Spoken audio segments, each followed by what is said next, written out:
नमस्कार, माझे नाव वैभवी लांबकाने आहे. नमस्कार, माझे नाव आरोही गायकवाड आहे.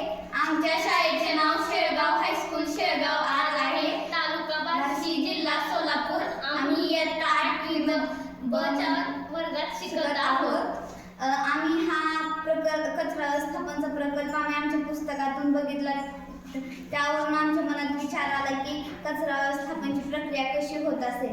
कचरा व्यवस्थापनाच्या चार पद्धती असतात: कलेक्शन, सेपरेशन, रिसायकल आणि डिस्पोजल. मग त्या चार पद्धतींमार्फत कचरा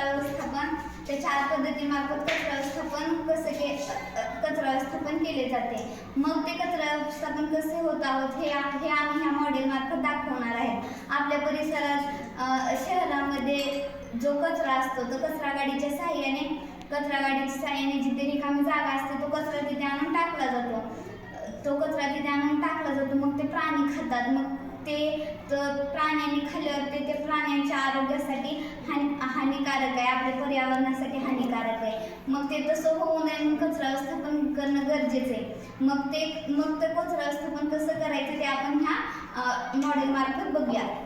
पहिली स्टेप आहे कलेक्शन. कचरा गाडीद्वारे दवाखान्यातील, बिल्डिंग मधील, घरामधील सर्व कचरा गोळा केला जातो आणि तो सेपरेशन करण्यासाठी नेला जातो. त्याचे सेपरेशन चार पद्धतीने केले जाते: dry waste, wet waste, hazardous waste आणि ई वेस्ट. ड्राय वेस्ट मध्ये कागद, पाला-पाचोळा या गोष्टी येतात. वेट वेस्ट मध्ये फळांच्या साली, भाजीपाला, खराब झालेला भाजीपाला हा येतो.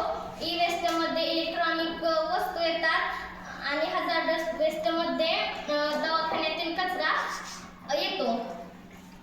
त्यानंतर त्याची थर्ड मेथड आहे रिसायकलिंग ऑफ वेट वेस्ट. त्यामध्ये जो ओला कचरा आहे तो कचरा गाडीच्या मार्फत रिसायकल करण्यासाठी फॅक्टरीमध्ये नेला जातो. मग त्या फॅक्टरीमध्ये त्याचं रिसायकलिंग होऊन त्यापासून विविध गोष्टी तयार होतात.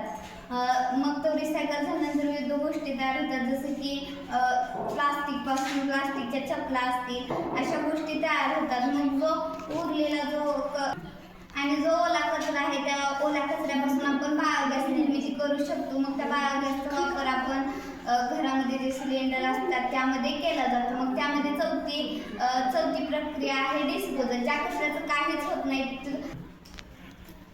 मग त्यातली चौथी मेथड आहे डिस्पोजल. ज्या कचऱ्याचं काहीच होत नाही, म्हणजे ज्या कचऱ्याचं विघटन होत नाही तो कचरा लँडफिलच्या माध्यमातून जमिनीमध्ये पुरला जातो. मग तो जमिनीमध्ये त्यातली चौथी स्टेप आहे तो कचरा जमिनीमध्ये पुरला जातो. मग ते लँडफिलच्या माध्यमातून तो पुरला जातो. मग त्या कचऱ्यातून जी ऊर्जा निर्माण होते त्या ऊर्जेपासून आपण वीज निर्मिती करू शकतो. अशा गोष्टी आपण निर्माण करू शकतो वीज निर्मितीसारख्या. ह्या कचरा व्यवस्थापनाच्या प्रक्रिया आहेत.